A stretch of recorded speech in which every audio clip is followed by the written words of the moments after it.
UPSC आप एकदम trick से चुटकियों में मात्र 2 सेकंड के अंदर बता सकते हो। ठीक है, सबको कठिन लगता है ना, लेकिन जिसने आज का वीडियो देख लिया आसानी से एकदम चुटकियों में यार किसी भी यौगिक का आप नाम लिख सकते हो। ठीक है, बहुत आसान तरीके से सिखाएंगे, बस विश्वास करना, पूरा वीडियो देखना, आसानी से आप पूरा सीख जाओगे। ठीक है, तो शुरुआत करते हैं आपका उप सहसंयोजन यौगिकों की यूपीएससी नामकरण की किस टाइप से आप एकदम आसान तरीके से लिख सकते हो।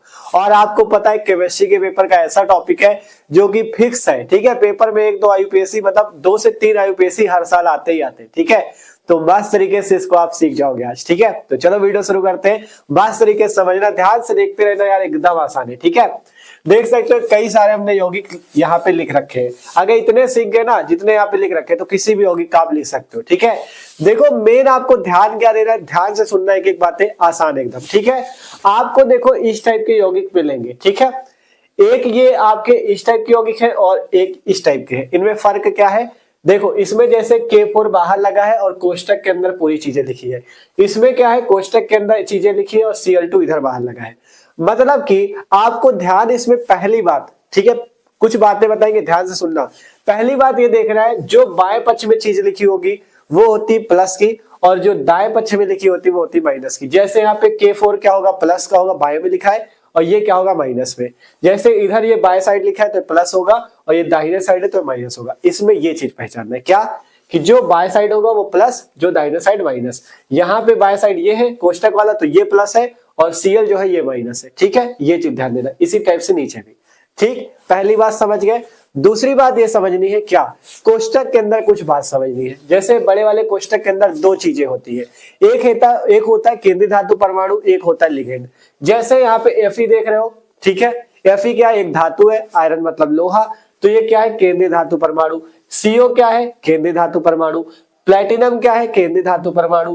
क्रोमियम क्या है, केंद्रीय धातु परमाणु। ये Zn जिंक क्या है, केंद्रीय धातु परमाणु। और यहाँ पे जैसे 6 तो Cn लगे हैं, 3 तो C2O4 लगे हैं, 6 तो NH3 लगे हैं, 4 H2O और 2 क्लोरीन कोष्टक के अंदर है, यहाँ पे 4 NH3, ये क्या है, ये है लिगेंड। मतलब कोष्टक के अंदर 2 चीज होगी, केंद्रीय धातु परमाणु और लिगेंड।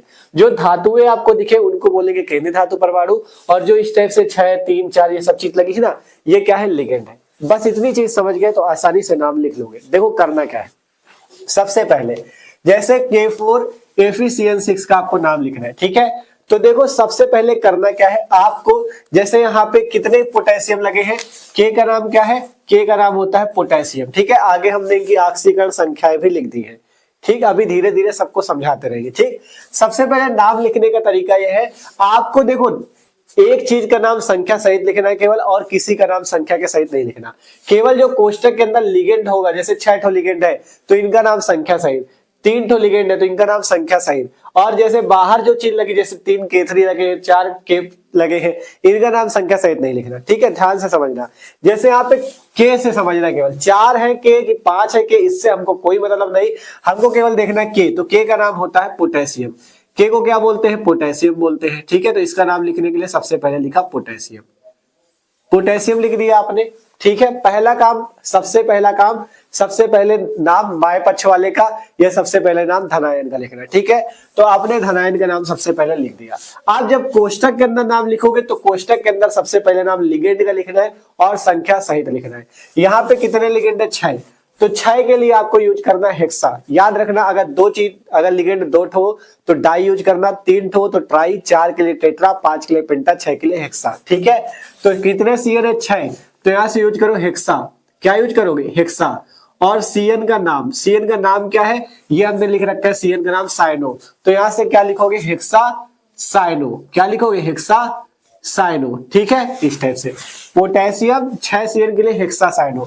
आगे है Fe का नाम क्या होगा, देखो अगर एक चीज ध्यान देना, अगर कोष्टक के अंदर क्या हो, माइनस वाला हो, जैसे हमने बताया था बाएं पक्ष वाला प्लस और दाएं पक्ष वाला माइनस, अगर कोष्टक के अंदर वाला माइनस हो तो आपको केंद्रीय धातु परमाणु का नाम बदल देना है।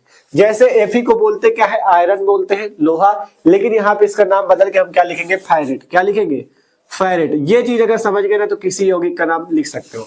अब जैसे यहाँ पे क्या है कोष्टक के अंदर वाला प्लस, तो इसमें जिंक का नाम नहीं बदलेंगे, डायरेक्ट जिंक लिखेंगे। लेकिन अगर यहाँ पे जिंक होता तो हम इसका नाम बदल के जिंक की जगह जिंकेट कर देते, लास्ट में एट लगा देते, ठीक है। मतलब कोष्टक के अंदर अगर माइनस है ना, जैसे बाएं पक्ष प्लस और दाएं पक्ष माइनस, कोष्टक के अंदर वाला माइनस है तो उसके नाम के अंदर में एट लगाना होता है। ये चीज अभी उदाहरण और समझोगे तो समझ जाओगे, ठीक है। तो इसका नाम पोटेशियम हेक्सासाइनो और Fe का नाम फेरेट। आप जब केंद्रीय धातु परमाणु का नाम लिखा है फेरेट Fe का नाम है, Fe क्या है केंद्रीय धातु परमाणु। केंद्रीय धातु परमाणु का नाम लिखने के बाद उसकी ऑक्सीकरण संख्या लिखी जाती है, वो भी रोमन अंकों में। ऑक्सीकरण संख्या भी आपको आखिरी में सिखाएंगे पूरा, ठीक है। पहले केवल नाम लिखना सीखो, ऑक्सीकरण संख्या आपको बाद में बताएंगे कैसे निकालना, ठीक है।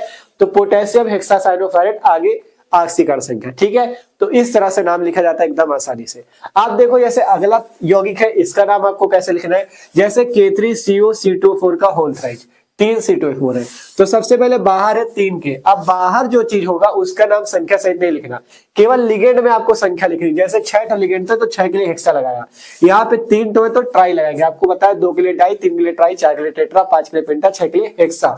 तो यहाँ पे सबसे पहले इसका नाम लिखो के का नाम क्या होगा पोटेशियम, क्या नाम होगा पोटेशियम।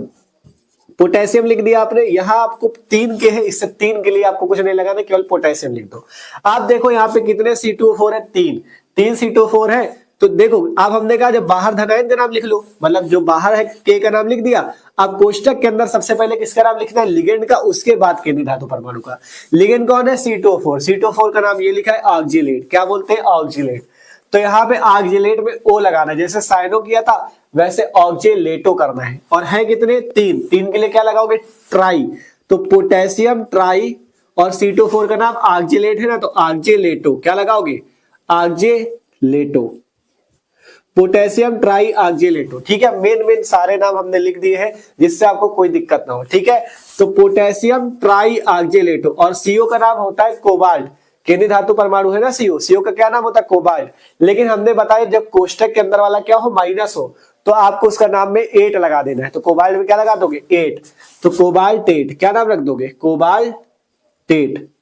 और ऑक्सीकरण संख्या इसके बाद, ये क्या है केंद्रीय धातु परमाणु है ना, तो इसके आगे इसकी ऑक्सीकरण संख्या लिख देनी है। तो इसका नाम क्या है पोटेशियम, 3 होते तो ट्राई ऑक्जिलेटो, कोबाल्टेट और आगे ऑक्सीकरण संख्या। इसी तरह से लिखना, पहले धनायन जो बाहर मतलब बाएं पक्ष में जो प्लस वाला पहले उसका नाम लिखो, उसमें संख्या आपको नहीं लिखनी है। बाहर जैसे ये है ना इसमें संख्या नहीं लिखनी थी। अब कोष्टक के अंदर सबसे पहले लिगेंड का नाम और संख्या सही 6 हुए तो हेक्सासाइनो, Fe के नाम में 8 लगा देना, क्यों क्योंकि कोष्टक के अंदर ये रिडायन में लगा है, ठीक है, इसलिए फेरेट, यहाँ पे कोबाल्टेट, ठीक है। अब इसमें देखोगे इसमें भी वही चीज, देखो ये प्लस पहले ही लगा मतलब हम जानेंगे कोष्टक के अंदर वाला प्लस है, पता चल गया ना। बाहर कुछ नहीं लगा उससे कोई मतलब नहीं। आप देखो कोष्टक के अंदर नाम लिखो NH3 कितने हैं 6, बाहर तो है नहीं कुछ, तो केवल इसी का नाम लिखना है, कैठो NH3 है 6। NH3 को क्या बोलते हैं एमीन बोलते हैं, और है क्या है 6, तो ये क्या है NH3 लिगेंड, तो लिगेंड का नाम संख्या सहित, तो 6 के लिए क्या लगाओगे हेक्सा, तो हेक्सा। और NH3 को क्या बोलते हैं एमीन, तो एमीन में लगा दो O, तो क्या हो जाएगा एमीनो, तो हेक्सा एमीनो, ठीक है हेक्सा एमीनो। और यहाँ पे हम क्या लिखेंगे, क्या प्लेटिनम लिखे, हमने कहा अगर कोष्टक के अंदर क्या है माइनस तब नाम के अंदर में 8 लगाना है, लेकिन ये कोष्टक के अंदर वाला आपकी क्या है प्लस, क्योंकि बाहर लगा 4+, तो जब कोष्टक के अंदर वाला प्लस हो तो आपको क्या करना है, आपको नाम नहीं बदलना, आपको सीधा प्लेटिनम कर देना है, क्या कर देना है प्लेटिनम। लेकिन अगर क्या होता भैया, अगर ये माइनस होता ना तो हम प्लेटिनम की जगह प्लेटिनेट कर देते, ठीक है। अब ये केंद्रीय धातु परमाणु है, ये पहले लिगेंड का लिखा हेक्साइमिनो प्लेटिनम, अब इसके आगे इसकी ऑक्सीकरण अवस्था। और एक बात ध्यान देना, जब इस टाइप से जैसे यहाँ पे 4+ है, कहीं 3+ हो या 2- हो, जब इस तरह से आयन लगे हो ना तो इसे बोलते आयन, तो इसलिए इसके नाम के अंदर में आयन जोड़ देना, ठीक है। इसका क्या नाम होगा हेक्सा एमिनो प्लेटिनम, यहाँ पे इसकी ऑक्सीकरण अवस्था और आगे आयन जोड़ देना बस, ठीक है। कब जोड़ना है, जब इसमें 4+, 3+ कुछ लगा होगा तब, ठीक है। तो इस तरह से नाम लिखे जाते हैं।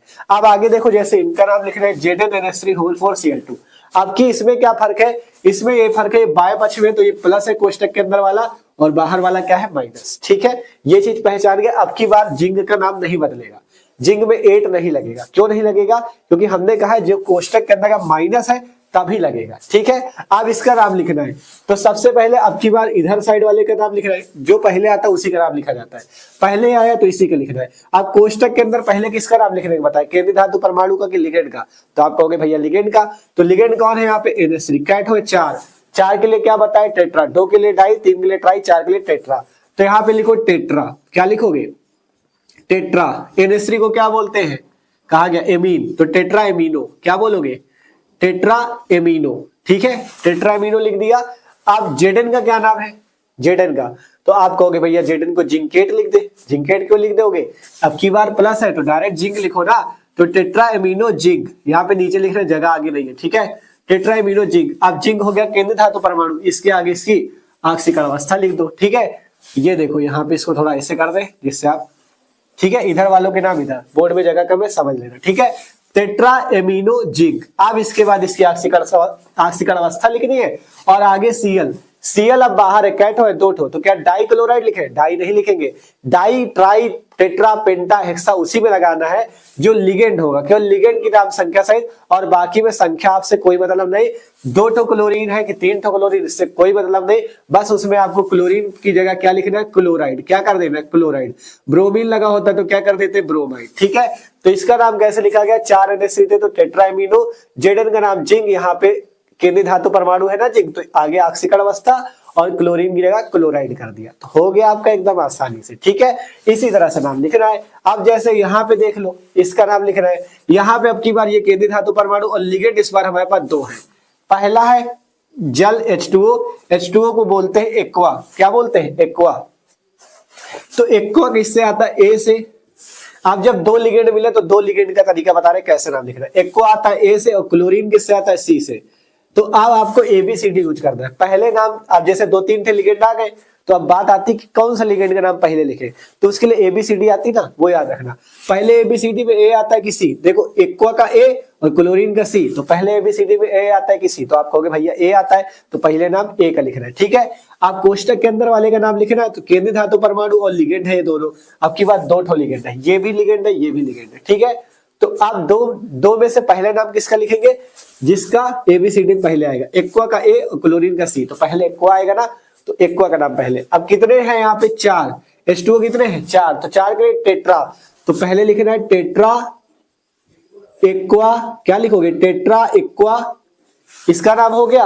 अब कोष्टक के अंदर जो होगा उसमें आपको क्या करना है, उसमें डाई ट्राई लगाना है। यहाँ पे कोष्टक के बाहर था इसलिए हमने डाई क्लोराइड नहीं लिखा, लेकिन यहाँ पे भैया ये कोष्टक के अंदर ये लिगेंड की तरह कार्य कर रहा है अभी, तो ये इसका नाम टेट्रा एक्वा, और यहाँ पे 2 है ना, तो 2 के लिए क्या लगाना है, डाई, और क्लोरीन की जगह डाई क्लोरो। क्या लगाना है, डाई क्लोरो, तो इसका नाम टेट्रा एक्वा डाई क्लोरो।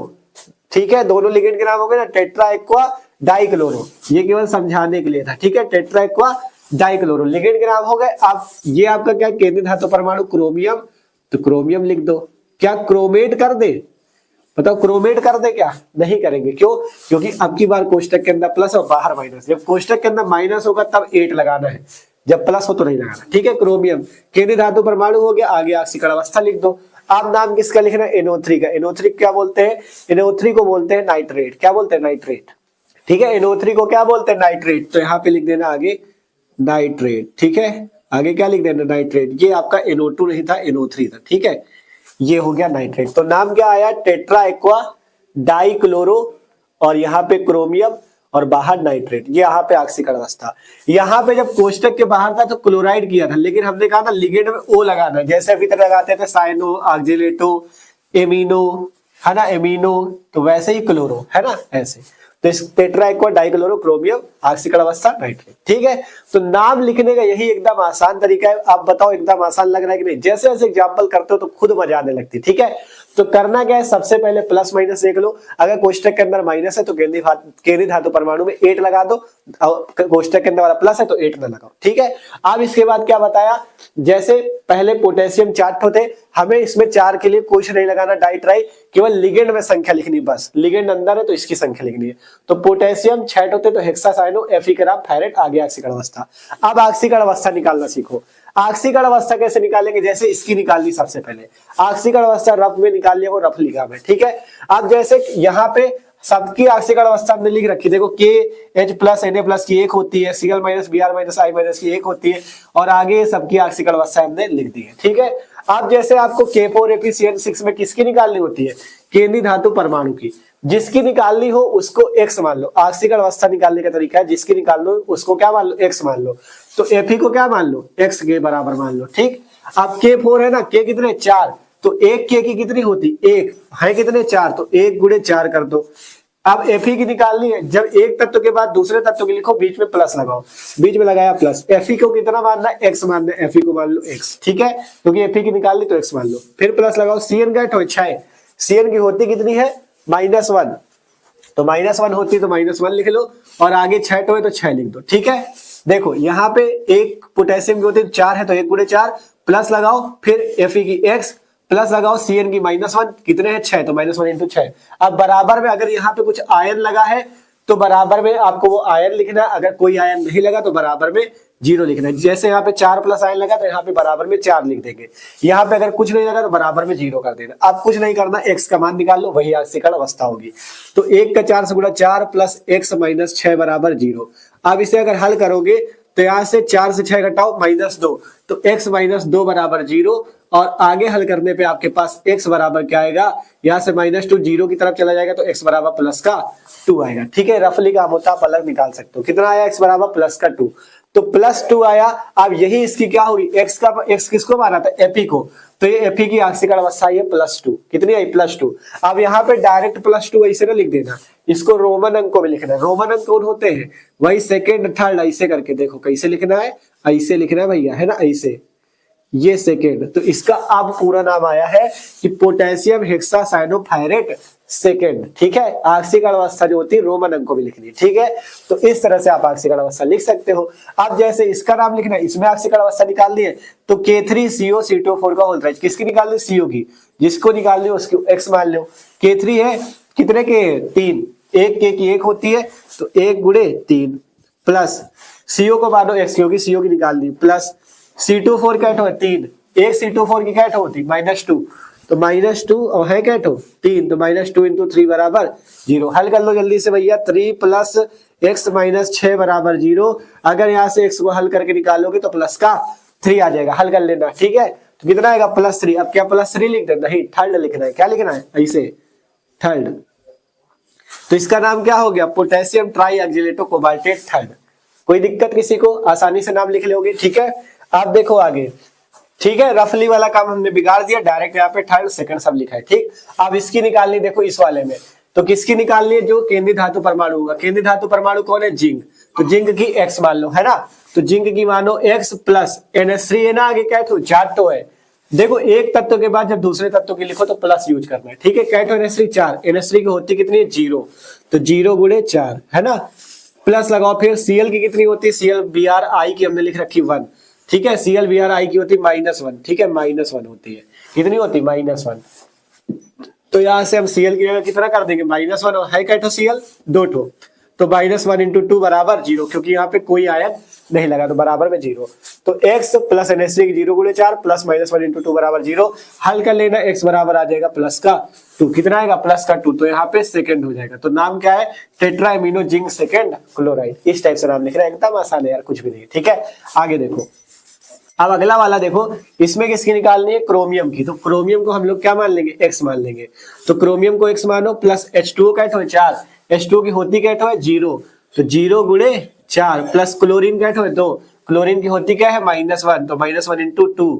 ठीक, प्लस NO3 कितनी होती 0, और बराबर में कुछ यहाँ पे आयन नहीं तो बराबर में 0। देखो सबकी रख दिया, इसकी x, क्योंकि इसी की निकाल ली, x मान लो, H2O की 0 गुणे 4 प्लस क्लोरीन की -1 इंटू 2, और इसकी 0 बराबर 0। हल कर लो, तो x प्लस 0 माइनस 2 बराबर 0, है ना, तो x बराबर प्लस का 2, तो प्लस का 2 आ गई भैया, तो यहाँ पे सेकंड लिख दो। तो इसका नाम, पूरा नाम है टेट्रा एक्वा डाइक्लोरोक्रोमियम सेकेंड नाइट्रेट। ठीक है, पूरा आपको लिखना है। ठीक, पूरा आपको आक्सीकरण अवस्था सहित लिखना है, तब आपका काम हो जाएगा। अब एक तो बचा ये वाला, है ना, इसका भी जल्दी से बता देते हैं। देखो यहाँ पे PTNH3 का होल 6 4+, आपकी बार जैसे 4+ है ना, तो बराबर में 0 नहीं लिखना, बस इतना करना है। PT की निकालनी, इसको x मानो, तो x प्लस NH3 क्या है 6, NH3 की होती क्या है 0, तो 0 गुणे 6 बराबर, अब क्या 0 लिखे, नहीं 0 नहीं लिखना, 4 प्लस लगाए तो प्लस का 4 लिख दो, तो x बराबर कितना आया प्लस का 4, मतलब ऑक्सीकरण अवस्था कितनी है +4, तो यहाँ पे लिख दो प्लस का 4 मतलब फोर्थ आयन। ठीक है, तो hexa amino platinum fourth ion है, ऐसे फोर्थ बना दो और चाहे जैसे लिखा था वैसे लिखा रहने दो, है ना भैया। तो इस टाइप से आपका क्या हो जाएगा, ये नाम हो गया। ठीक है, यहाँ पे एक चीज गड़बड़ हो गया, जानते हो क्या, यहाँ पे NO2 का ही था 0, ठीक है, ये किसका था NO2 का 0 था, NO3 की यहाँ पे लिख लेना, ऊपर लिखे दे रहे हैं NO3 जो होता है, देखो NO2 को नाइट्रो कहते हैं और NO3 को नाइट्रेट कहते हैं, क्या कहते हैं नाइट्रेट, ठीक है, सही से लिख लेना, इसकी होती -1, ठीक है, तो ये चीज थोड़ा सा गड़बड़ हो गया था। आप फिर से निकालो तो यहाँ पे थर्ड आएगी, ठीक, कितनी आएगी, सेकंड नहीं आएगी, थर्ड आएगी, तो थोड़ा सा गड़बड़ हो गया था। क्रोमियम की 1 से लिखोगे प्लस H2 की 0 गुणे 4, क्लोरीन की -1 तो -1 × 2 और NO3 की होती -1 बराबर 0। अब हल करना तो x प्लस 0 - 2 - 1 बराबर 0, तो x - 3 बराबर 0, मतलब x बराबर प्लस का 3 आएगा, तो ऑक्सीकरण अवस्था 3 आएगी, तो यहाँ पे थर्ड होगा। ठीक है, तो थोड़ा सा गड़बड़ हो गया था और आपका बाकी सब सही है। ठीक है, तो इसी टाइप से आपको नामकरण करना है IUPAC, आसानी से आप सीख चुके हो। देखो जितना ज्यादा प्रैक्टिस करोगे ना, आपसे कहा था बहुत आसान है, कुछ भी नहीं है। ठीक है, तो अगर आपको थोड़ा कम समझ में हो तो एक बार वीडियो को फिर से देख लेना और आपको एकदम आसानी से समझ में आ जाएगा। पूरी कोशिश थी कि एक एक चीज आपको सिखा दे इसी वीडियो पे। तो देखो जितने इंपॉर्टेंट आपके थे वो हमने करा दिए, आप लोग क्वेश्चन बैंक पे आपके जो दिए हो उनसे भी प्रैक्टिस करना, जिससे आपको और आसानी से आने लगे। ठीक है, और अगर किसी आयन का नाम लिखने में दिक्कत हो तो कमेंट कर देना। ठीक है, हम आपको फिर से वीडियो बना देंगे जिसमें आपको और कई सारे एग्जाम्पल की प्रैक्टिस करा देंगे। ठीक है, तो आशा करते हैं आज आपको इस वीडियो को देखने के बाद IUPAC नामकरण समझ में जरूर आया होगा। ठीक है, देखो ये ऐसा टॉपिक है जिसको आपको अच्छे से समझना पड़ता है। ठीक, आप देखो अगर एक बार में ना समझ में आओ, इसीलिए आपसे कह रहे हैं थोड़ा वीडियो पीछे करके देख लेना, पूरा फिर से समझ में आ जाएगा बहुत अच्छे तरीके से। ठीक है, तो वीडियो अच्छा लगा लाइक कर लेना और जो लोग चैनल पे नए हो सब्सक्राइब कर लो, क्योंकि मस्त तरीके से यहाँ पे क्लास 12 के सभी इंपॉर्टेंट टॉपिक की तैयारी चल रही है। ठीक है, सब्सक्राइब कर लेना और इस वीडियो को अपने दोस्तों के साथ भी शेयर कर देना, जिससे वो लोग भी इनको तैयार कर ले और आसानी से इनका नाम लिखना सीख जाए। ठीक है, तो मिलते हैं अगले वीडियो पे, इसे नोट कर लो और देखो इनकी एक बार खुद से प्रैक्टिस करना। ठीक है, प्रैक्टिस से आएगा, जितने एग्जाम्पल प्रैक्टिस करोगे उतना अच्छे से आने लगे। ठीक है, इसीलिए हमने मेन चीजें सारी यहाँ पे लिख दी थी, आसानी से उनकी ऑक्सीकरण अवस्थाएं आगे लिखी हुई है। ठीक है, तो वीडियो को लाइक कर लेना, चैनल को सब्सक्राइब कर लेना और वीडियो को अपने दोस्तों के साथ भी जरूर शेयर करना। ठीक है, तो